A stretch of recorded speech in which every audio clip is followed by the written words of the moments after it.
All right, good morning, everyone. This is our final review video. We're looking at Unit 1, Global Prehistory, so going back to the very beginning. Let's start with some prehistory overall facts. So art during this time period existed before writing. We know there are practical and ritualistic purposes, but a lot of times we don't know the specifics just because of the pieces and how old they are. And a lot of early human life we can understand through these art objects. So art historians, archaeologists, scientists, they use whatever tools they have to kind of learn what we can about early human life through these objects. So they play a really pivotal role in our understanding of early life. There are two ages that we look at with prehistory, Paleolithic, the Old Stone Age, and Neolithic. These are just the two that we really split it in art history. So the difference mainly is that during the Paleolithic age, we have hunters and gatherers. People are moving around quite a bit. And this is when a lot of early cave paintings are done. So we know that they're not living in the caves because they are hunters and gatherers. Instead, they go into the caves to paint for specific reasons, which we'll get into. During the Neolithic age, we start to see early humans settle. So we have farming, raising of livestock, we have early home structures, and more of a division of labor.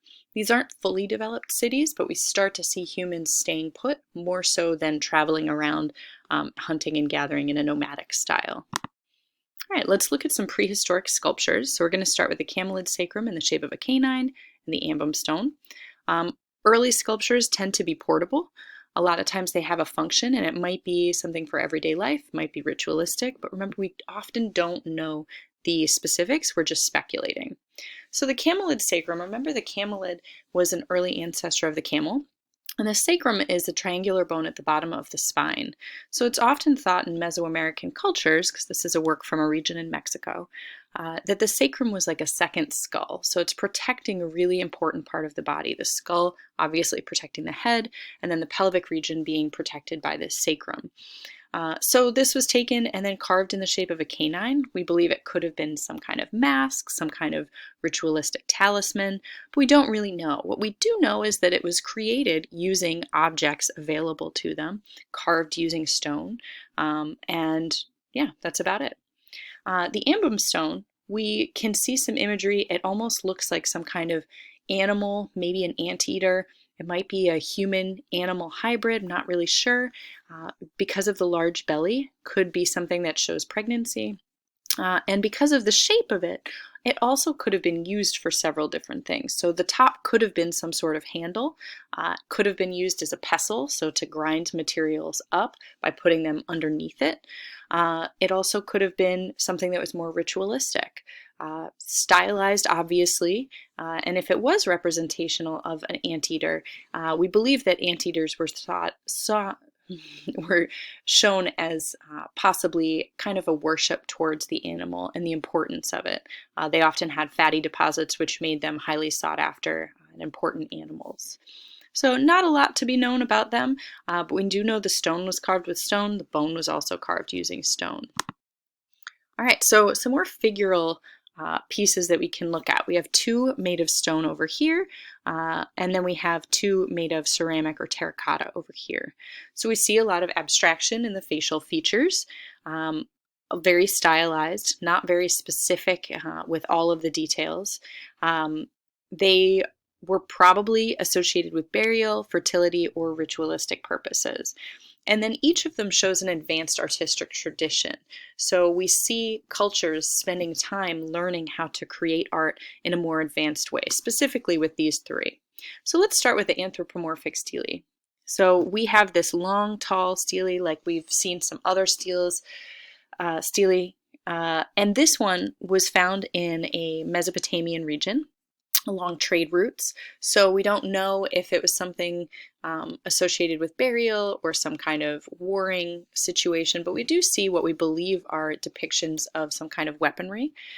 We see very minimal facial features and details that tell us that it's human, but we can tell that it's got some humanistic elements. Probably had a religious purpose or was associated with burial just because of where it was found in what context. Let's move on and talk about the jade zone. So this piece There were many, many like it, and jade was something that was used very, very commonly in this region. It's a very hard stone to work with, so it's especially impressive the level of detail and precision they were able to get from this stone. All of the zongs that we have pretty much have circular interiors, and then they have these square out exteriors, and they were often found in grave sites buried with people. Most of them have abstracted facial features, repetition in some linear elements, so just lots of detail that tell you that they were very important and they took a lot of time to create these. So we do believe there's some kind of ritualistic belief that goes with them. And the faces, they kind of represent or look like masks in some ways. A lot of times they were on the corners. A lot we don't know about this specific object. All right, moving on, the terracotta fragments. These are from the Lapita culture, which was rich in their work with terracotta. This is from the oceanic region or unit that we studied, the Pacific region.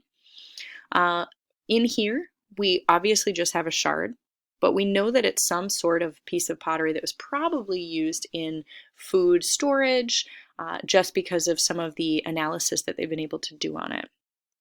They include this work, even though it's just a shard, because it's a really early depiction of human abstracted facial features, especially in the region. This is one of the earliest pieces that shows us that they were creating works that actually had some meaning and represented humans. The other thing that this piece really shows us is an advanced tradition with ceramics. All the detailing that we see was done using stamps. So not only would they carve things individually, but then they'd use stamps to repeat the same patterns over and over. And this shows a care and a detail in the surface decoration for the people. Lastly, on this slide, we have the Tlatilco female figurine from an area in Mexico. Also ceramic. You can see because of the negative space and all of the detailing, they definitely had an advanced tradition in ceramics. They were talented in the creation and getting the piece to stand on such limited leg forms. Speaking of those, we have very, very minimal detail on the hands and the feet, whereas the head and the hair detail, we have lots and lots of detail. So that shows an importance of the face and also the adornment in the culture, where the other details aren't so important. It's believed that this piece might have some kind of shamanistic or ritualistic use, but a lot of these have these really narrow waists with wider hips, larger breasts, and so there's a belief that it might have something to do with fertility as well. We also have the double head. It might have had something to do with a dualistic religious belief as well, but there's just a lot that we do not know about this piece. All right, moving on, prehistoric painting. We have 4 works we're going to look at here. Obviously, the bushel with ibex motifs is another terracotta work, but I wanted to talk about it more with painting because of the imagery on the surface. Let's start with the Apollo 11 stones. This is one of our earliest pieces of art in the world that we have from Namibia, done with just charcoal on the surface. So think about a campfire and just picking up some charcoal and drawing. And it's amazing that we still have this piece available. So early art forms, we see animals in profile. There's not a lot of detail to it, obviously, because it's from 25,000 years ago. Really long time ago, but really important piece just to know because it is such an early depiction. And it was named the Apollo 11 stones because that was the time that the Apollo 11 mission was going on when they found this. All right, moving on. Let's talk about Lascaux next. These 2 are depictions of that cave. Now, we said Apollo 11 stones in Namibia was from 25,000 BCE. Lascaux is around 15,000 BCE, so much later. We see more materials. They're still using charcoal, iron ore, and plants to have different colors. We're starting to see overlapping, almost probably by different artists or at different times. So we see different types of animals on top of one another. We're not really sure why that is, except maybe different artists come in and use the cave at different times. We have evidence that scaffolding was used. They did not do these on the front easiest areas in the cave. A lot of them were very deep in the caves and very high up. So they wanted them to be in a place that was very protected. And there are tons and tons, 450, maybe 650 of these paintings within this specific cave. We can possibly think that they might have to do with ritual, might have to do with success in hunting. There might have been an animalistic worship that these people used them for. But remember, they weren't living in the caves. This would be a nomadic people that would stop through and use the caves, paint the images, and then move on, and maybe come back at some point. All right, let's move on and talk about the running horned women. This is from an area in Africa. We see in this area there were 15,000 plus drawings. This is just one of the best ones that we can look at. And this region was grasslands way back, but now it is more of a desert type region. We see some of the images at this site that are more naturalistic, so more you can see the human form, the muscles, details, and then we see a lot that are abstracted too. This one, we're seeing her running. There's a lot of ornamentation, body ornamentation, so it could be some kind of ritualistic performance. Could be that this is an important person, and so they have a lot of the details painted on their body and clothing options. It also could be a depiction of a goddess, showing some importance through all of those ornamentations and the horns. We do know it's a woman because of the breasts and the body shape. And we also see lots of smaller, they're really difficult to see in this image, smaller figures depicted around. So this is an early example of hierarchical scale. If it was done by one person, more likely it was something that they overlapped, kind of like Lascaux, where over time people did different artwork in the site. And this also, because of the rain that we have coming down, could have been something to help with crops. It probably had some kind of ritualistic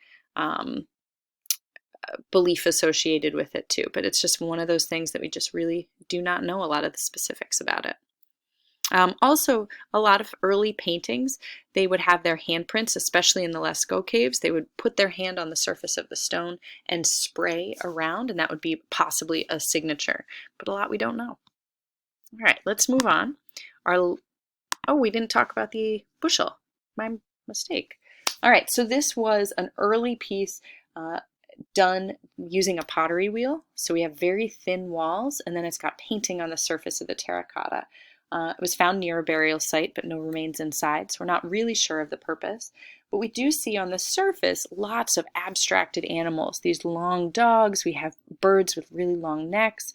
You can see the horns of this goat or creature right here in the center.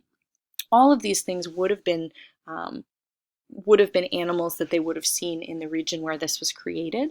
So it's kind of showing the abstraction of their regular everyday life.